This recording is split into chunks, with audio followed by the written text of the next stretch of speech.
again, everyone. Welcome to Introduction to Conscious EFT. I'm your host, Jen Cincurak. And I'm Nancy Forrester. I'm glad to be here. Oh, sorry. And we are so excited to be bringing you another installment of this multi-part series. So we realized after our last episode that we really wanted to tell you, now that we've shared with you in the second episode how to physically do the tapping, that you can be mindlessly tapping. Yes. You can be tapping, again, if it's safe for you, where you are to be tapping. You can be tapping while you're listening to this. Mm-hmm. Because in that last episode, we talked about some experiences that maybe were triggering for some people. Mm-hmm. And we want to acknowledge that, and that we can be regulating the whole time. Totally. And what exactly do you mean by regulating, Jen, now that you've had this moment to be able to share about your ventral vagus nerve and all the excitement about that? Now, can you tell us what you mean by regulating? Well, regulating is when you bring yourself back into a state of resourcefulness. Mm-hmm. So if you had moved into, like we were talking last time, the anger or the fear that made you want to flee, or just the outright freeze and shut down, being able to resource yourself again and bring yourself back into a state where you have access to the conscious part of your brain again. It's not just that we were talking about neuroception, the monitoring happening. It's not just that taking over, saying, shut down, boom, you have no control, it's over. That's But right. to be able to bring yourself back. And I know, Nancy, because you've had such a rich career doing this work, that you could probably speak very well to the beauty of doing your own personal work and keeping yourself regulated and resourced so that you can be there for your clients. Yes. And there's so much to that statement that you just made. You know, in our last episode, I shared that all of us have trauma backgrounds. We can't not have trauma backgrounds, right? Particularly in this day and age, there's a lot of stuff happening in the world, which is very triggering for all of us. So I really appreciate that you're encouraging everybody to just do this basic, what we call bronze tapping, very, tip of the iceberg tapping. There's a lot more to it, but even what we've taught you so far is so helpful in doing this regulation in the face of all of the stuff that's happening. I don't listen to the news anymore without doing the tapping at the same time, because it's just dysregulating. What it does is offer me invitations to go into my frozen dorsal strategies, or my fight or flight strategies, and have those be dominant over the beautiful social engagement system that you talked about, where I'm present, where all parts of me are available to be there in the moment. And so that's what we're trying to do, is to really balance this system. The reality, though, is that we are beings which are vigilant for danger.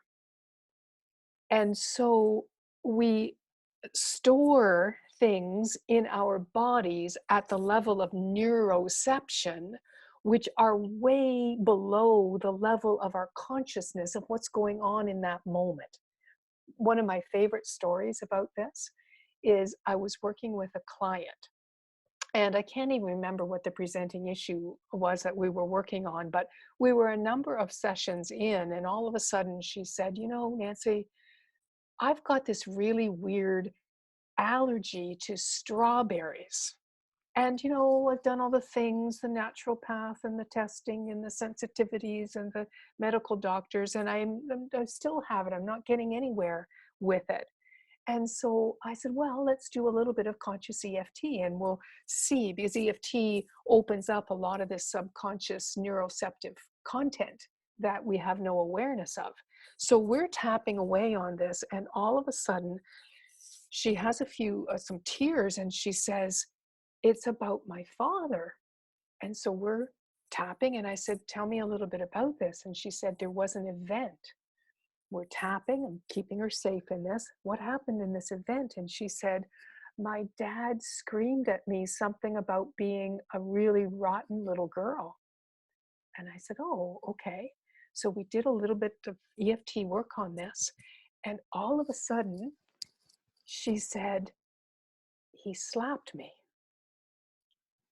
And in that moment, I'm not making this up, I was a fairly young psychotherapist, very new to EFT. So this was like, what's happening here? In that moment, on the side of her face came the imprint, the red imprint of her father's hand on the side of her face, right? Stored in her body all of this time later, it's now releasing that energetic residue of this event.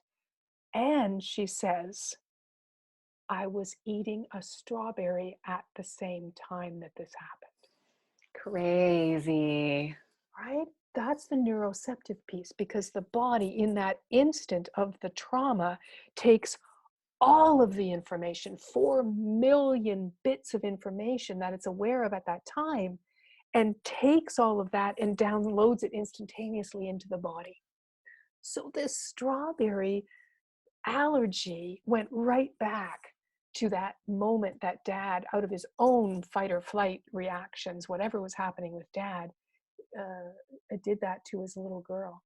And so we made our way through that trauma, and then I actually uh, sent her back to consider whether she wanted to test the strawberries. Like, I wasn't just going to go right there. I wanted her to think about and make sure that we had safety in place. But yeah, but she that sensitivity was gone.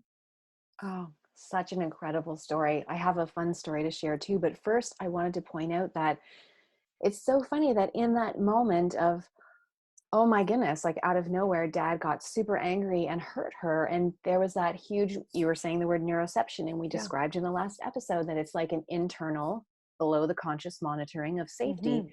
And obviously she didn't feel safe. Strawberries just happened to be part of that picture at the time. So Absolutely. strawberries were a burn, burn, no, not safe. Can't go here. Exactly. And it's not logical. It's not housed in the logical part of our brains and No, our bodies, right? this isn't And like executive functioning, planning, whatever. This is no, just e- stuff that happened. exactly. And so that's the challenge around some of the modalities that we have more conventionally been using, because it doesn't allow us to open up to this subconscious material Right. And the this is way how that, you were trained originally, right? oh, To use totally. those. Yeah. Yeah. Completely. Very interesting. Yes, no, when I was training as a young psychotherapist, it was, we didn't even use the words mind, body, spirit in the same sentence. It was like we weren't there, right? This was the 90s, so we've come a long way since then. Mm. But So, well, can I say one thing? Because this is why it's so incredibly important for practitioners, whether they're clinicians, whether they're coaches, whether they're wellness practitioners, to be doing their own work, because we don't know what we don't know. And so we can be working with a client, and unbeknownst to us, some of this neuroceptive material of lack of safety has been triggered, and we move right into some of our defensive stances, which means that we are not present with that client in the way that we would want to be. And so it's so vital to be continuing on our own personal growth path in ways that allow us to work through some of these less than conscious areas that we have. that ties in so beautifully with what I wanted to say earlier, which is there's an EFT practitioner out there. She's wonderful. She's quite well known. And she had this story. I was listening to a podcast with her years ago where she was in a similar situation, needed to do her own work. And she had a client, a young girl who was a gymnast, and she'd been working with her on performance issues. And then her parents called to say, oh, look, she's been injured. And I think it was a knee injury. And we have a videotape of it. Can we bring this in? And so you can tap with her to help her get over the trauma of this so she can go back. And this particular practitioner, unbeknownst to the parents, had a lifelong issue around knee injuries. In fact, it was so huge that she went into full-on freeze and passed out whenever she saw a knee injury and didn't know why. She didn't know why. Right. And this person was very big on doing her personal work. So she was like, oh my goodness, they're coming in. Am I going to pass out in front of this client? So the girl came in and they used the recording to watch the video. And you can believe that this woman was of course, doing her job, it's also tapping away, tapping away, tapping away. And it was the first time she'd seen a knee injury since she was a kid where she didn't have the freeze response, because there she Mhm. was in this session doing her own work. Yeah, And absolutely. she realized later, and I heard her talk about it later, about how it was that she had seen a really horrible knee injury when she was a child. And that stuck with her and sent her right into the shutdown. Yeah. And the challenge, of course, is we didn't know what we didn't know back then. And so Hmm. it would be very difficult for her to find a place then that would support her in moving through that experience.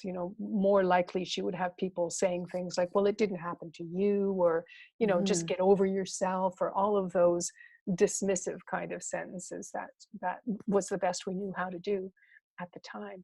I'm tapping now for all of you parents out there who are just like, oh no, Yeah. Well, because we all, none of us are perfect none parents. of us And are. mhm, We're all evolving, right? We're in this together. We're all learning and moving forward. But yeah, there's none of us that have, despite the fact that we love to present ourselves as being perfect. The reality is, right? None of us are. Right? We're doing the best we can. Yeah. so as we're, the point of all of this is that to like keep letting yourself gently and phase by phase, just being resourced Yeah. and bringing yourself back down and bringing yourself back down, even if that means something we say for some reason is intense, and you pause it, Yeah. and then you do the work you need to do to bring yourself back down. Yeah. Because what a world we could live in if we all knew how to bring ourselves back to that social Yes. engagement system. Absolutely. Absolutely. So Nancy, do you feel like we have time inside of this video to get into how we can use EFT to really up level other techniques that we may have been using? Yeah, I think so. In the last video, you challenged yourself to succinctly talk about the regulation system. So I'll challenge myself to do the same thing here. Oh, Okay. good. It's not me. Perfect. maybe the best way would be to share a metaphor. And this is my hot air balloon metaphor of personal growth. So I want people to envision a hot air balloon, and particularly tune into the balloon part of it, where we've got the flame, and we're trying to heat up the energy, the air inside of the balloon. And why are we doing that? Because we want the balloon to rise up. So in the same sense that we would like our lives and our energy systems, our emotions, our beliefs, all those things, we would like them to rise up, to elevate, to be of a higher quality, so to speak. And and so that's what this rising of the hot air balloon represents. Now, we do all kinds of things, don't we, to get this hot air balloon to begin to rise and to experience a higher quality of life. We do yoga, we do qigong, we do affirmations, we do positive thinking, we do giving up sugar, we do drinking kale smoothies. That's my favorite, right? We do all kinds of things which are designed to help us elevate this hot air balloon and our quality of life. And all of those things are wonderful, they're great. However, there's a piece of this missing. And that is, if you imagine the basket of the hot air balloon, and like we're a little person inside of this basket, right? And we're trying to get the Hmm. basket to go up higher in the air. But there's a reality here that isn't acknowledged very often in the personal growth and self-help world. And that is that the basket is actually being tethered to the ground, that the basket actually still has the ropes that are holding it to the ground. And those ropes are the limiting beliefs and the experiences that have taught us certain untruths about ourselves. So we have limiting beliefs around we're not good enough, or we're not smart enough, or we're not thin enough, or we're not young enough, or we're something not enough, or maybe we're too much, that we're not worthy, we're not deserving. All kinds of these ropes that are holding this whole basket to the ground. And so if we don't concurrently at the same time begin to chip away at these ropes as we're drinking our kale smoothies and doing all of those things in the hot air balloon, we're in for what at best might be ineffectiveness. Because you can imagine, doing all of the things in the hot air balloon, but your balloon's going nowhere because you're stuck to the ground. So that's really at best ineffectiveness. The other challenge is if you're continuing to do a lot of the hot air balloon strategies, but you're not doing the emotional and the energetic work around the ropes holding the basket down, we can be in for a really rocky road. So you're pumping hot air up into your balloon, the balloon's trying to rise, it's actually going to make those ropes tighter, more tension on the ropes. And so that tension is going to show up in our bodies, and the tension is going to show up in our lives. And so one of the things we're using conscious EFT for is to be able to address these emotional, energetic, limiting beliefs and upsetting stories and events in our lives so that we can systematically and safely begin to remove the ropes so that all of the other strategies that we're using are actually effective and safe for us to do. So, can you give us an example then of a time when or a situation of where someone was trying to inflate or put more hot air into the balloon without having done the lower work? Yeah, all kinds of examples. Let me use one which is really common, attempting to lose weight. Okay. Okay. And so we have um, cultural information about how one goes about losing weight off your body, correct? We all know it. Mm-hmm. We know we're supposed to drink the kale smoothies. We're supposed to, some people say, give up the animal fats. Some people say eat more animal fats. There are diets that we're supposed to follow, and we're supposed to move our bodies more. Okay. And there have been vast millions of people who have indeed lost weight using those strategies. Mm-hmm. However, all of the research shows that it's somewhere between 98 and 99% of people who gain that weight back, even though they're continuing to go to the gym, even though they're continuing to eat well, but they gain the weight back, or else the tension in the tethers gets so tight that they stop going to the gym and they stop eating well. So for whatever reason, we've got a 98, 99% failure rate in terms of losing weight. And then the bigger challenge is, as that weight comes back on, there is research showing a 10% reduction in the strength of the metabolism. So not only are we failing in the goal of taking weight off our body, we're actually now making it harder for the body to attain that goal because the metabolism has slowed down. So this is an example of how forcing the change that we want without paying attention to whatever the emotional content may be, the ways that that body is actually saying, whoa, slow down here, it doesn't feel safe for me to actually be shedding that weight at the moment.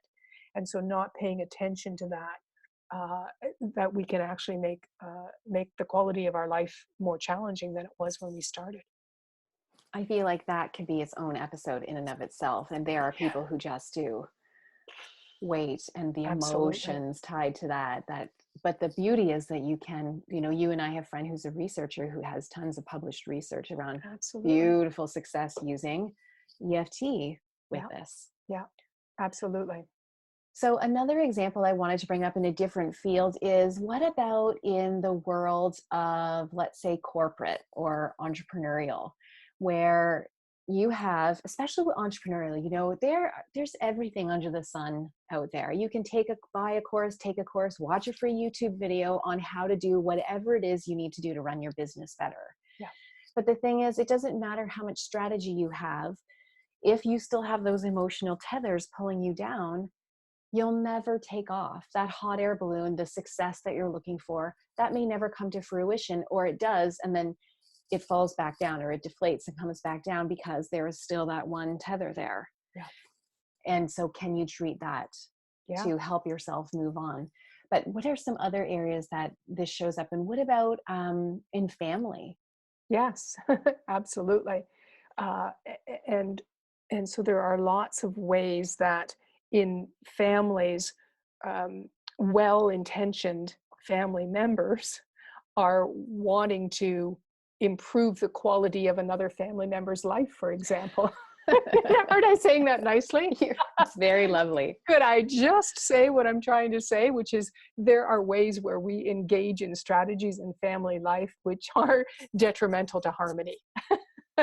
where we think that the way we're thinking about something is the only way to think about something, and we just have to get the other person to think the same way, and then everything will be fine, right?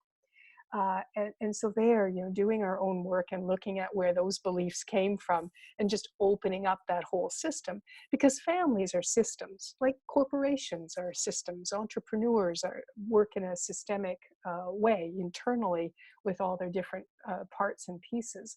And so families are systems as well. Other systems that are close to my heart would be the educational system. Mm.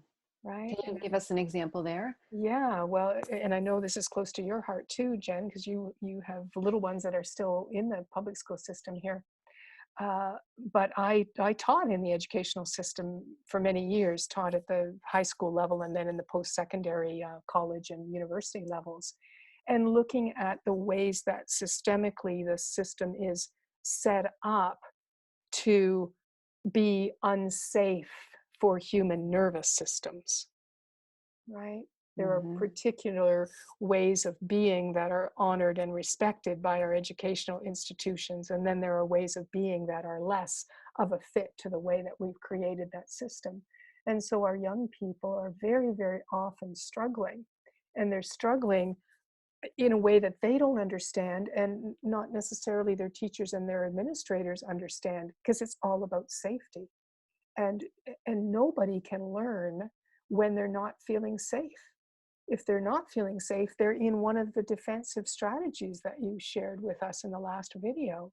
And basically that means that their intellect, their rational, their learning parts of their brain are shut down. They're not online, right? And so it's a big question about how can we actually, in a relatively cost-effective way, create an educational system which prioritizes the safety of its participants. Mm. So good, so good. Yeah. And as Nancy's talking, everyone, can you see how this applies to your office? How dynamics like this maybe are happening in your office, and even just culturally about what is acceptable, what we think we should be or shouldn't be, and how the tethers are there, and we're being encouraged so much to do all of this, Yeah. and be more and do more and look better and evolve and whatever, but not the lower tethers. That's not always being addressed. So it can show up in so many different systems, if you call them. Yes, absolutely. And there are wonderful signs of hope too. Can I just throw this one in? Yes. I learned in the, things are changing and they are evolving. We're learning and we're getting it. But I heard this the other day. I actually listened to a podcast by one of the high-level executives at LinkedIn, professional organization, right? Mm-hmm. And so his title is Vice President of Mindfulness and Compassion. Okay. That is definitely inspiring. Thank goodness. It's a move in the direction, yeah, that we're talking about. I want to be a VP of mindfulness and compassion. Well, there you go. I'm sure you are in your family already. Yes. So there's a little bit more that I wanted to talk about before we clear this up, which is that, we have these tethers down here. And Nancy, I've heard you also use a couple of words I wanted to bring up because you explained them so well. The metaphor of the Coke bottle and the idea of how conscious EFT uses titration. Okay, you ready? I'm ready. I have audio-visual aids. Oh, okay, let's do it. I hope this is allowed. So I'll turn it this way so you can't see the nature of this. Let me just say that this is a carbonated beverage, and it has a, what do you call these little tops, right? Flip top. Mhm. Okay. And so, I just took it out of the fridge and I could open this and life would be good and I could quench my thirst. But if you imagine that this is actually a human nervous system and it's living a normal life in our culture today and is exposed to a whole bunch of stressors. And here's what the stressors look like. So now, can you imagine what would happen if I were to flip open the top of this carbonated beverage? Right? We would have a mess on my hands. And that's what some of our older conventional modalities are like, right? That they can get the nervous system take a nervous system which has been stressed and then try to work with it and open it up and stuff happens, right? Mhm. So what EFT is like, in one way, conscious EFT is more like this kind of a system. And so this system also I love gets, this. right, gets stressed. However, with EFT, we have a way to open it and put the cap back on really, really fast. So that's what I mean when I say titrate the dose. It's incredibly important. If I were to take this human nervous system and try to work with it, I could do some damage, right? Depending on the system's ability to regulate itself, if I, as a practitioner, begin to open that up, uh, that person could have some real detrimental effects of that.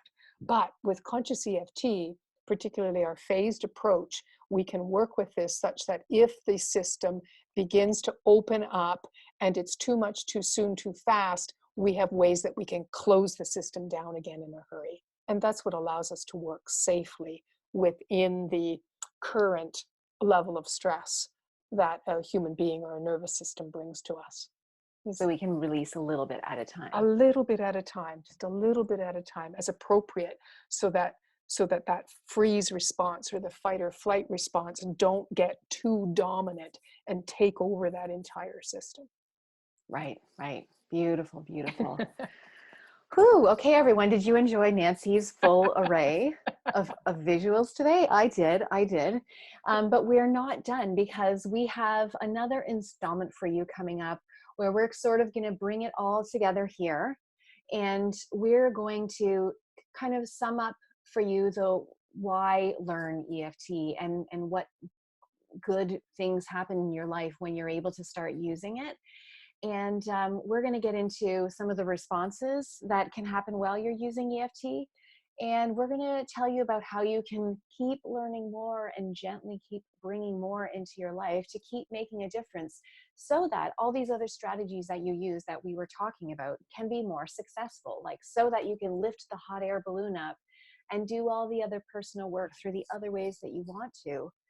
Because this pairs up so beautifully with, as we said, everything, whether it's from achieving your ideal weight or health, or whether it's, I want to go to the yoga retreat and not be triggered from Right. being silent for 10 days in a row, or, Mm-hmm. whatever it is for you. Right. Beautiful. Mm-hmm. So come back for our very last installment where we can sort of tie this all together for you and bring you a little bit more and teach you how you can keep going with this and bringing more into your life. It's great. See you then. Thanks, Jen. Okay. Bye, everyone.